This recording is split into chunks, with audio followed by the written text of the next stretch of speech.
Okay, so right here I've got a box of Special K, and obviously Special K is, one of the promoted as one of the healthier types of box cereals. Now, just on the box cereal front, it's crazy to me that we've got an aisle for breakfast. We've actually got an aisle for breakfast, and you think about that. How many people were eating this 150 years ago for breakfast? Not many. And so, we've been so trained that we can only go to the breakfast aisle for breakfast, whereas really we should be in the, fruit and vegetables for breakfast, and we should be in the, maybe even a little bit of protein for breakfast. But anyway, so when you start looking at like packaged foods, a lot of them will be advertising that they're a good source of minerals. A lot of them will be putting vitamins in. As soon as you see that they're having to put vitamins into a food, you've got to start thinking, well, why are they having to put vitamins back in? And they're having to put vitamins back in because they've been lost in the processing. Okay, so that's why they're putting the vitamins back in.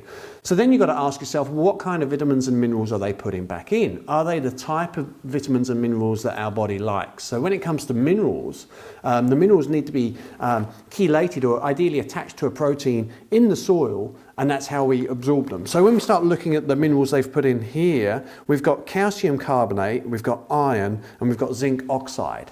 So let's talk about calcium carbonate. Calcium carbonate, well, I live up the Maritocha Valley, which is a limestone valley in Hawke's Bay. It's a calcium carbonate valley. So you can just come up the valley, have a bite out the hillside, and get calcium carbonate. Okay, why don't you do that instead of eating this? Well, that's not the way we've evolved or designed to get our minerals. It should be chelated in the soil, come up through the plant, and then that's the way it should be working. So when you start looking at they've put zinc oxide, oxide forms. These are very elemental forms of minerals. So iron oxide, for example, is rust. So zinc oxide. So you can just go lick a rusty gate and get some iron. Well, that's not how it works. Well, you will get about 2% uptake provided you've got beneficial bacteria in your gut, which some of you will have. But that's not the best way for us to get iron or zinc. Again, it's got to be chelated in the soil, up through the soil, into the plant. You eat the plant, or you eat the animal that's eating the plant, and that's how you get it in you. So my question to you is, why are they putting minerals in here that are very low bioavailability? Why are they doing that? What's bioavailable mean? So bioavailable means basically the maximum absorption into your bloodstream. So it's the way that the minerals are absorbing into your bloodstream. So we want minerals that get into your bloodstream through the small intestine very efficiently. And so in nature, it means they either need to be ionic, so they need to be in suspension in water, or they need to be attached to a protein, which is done through beneficial bacteria in the soil. So what that means is that you just can't go get a piece of rust, which is iron oxide, and swill it around in your mouth and swallow it and get the iron from it.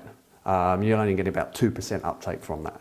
So you get a tiny little bit, but you're not going to get the most. So what about these pills that you get, the vitamin and mineral pills? So some of the poor quality vitamin and mineral pools, they're going to be very poorly bioavailable, so you're not really going to get a lot from them. The better quality ones will be chelated and mimicking nature. And so, there's a huge spectrum around that, Great. Very good. So my tip for you in regards to if you're wanting to eat a whole grain for breakfast, eat a whole grain. So eat buckwheat, eat millet, eat quinoa, eat brown basmati rice, even rolled oats. Okay, much better than this right here.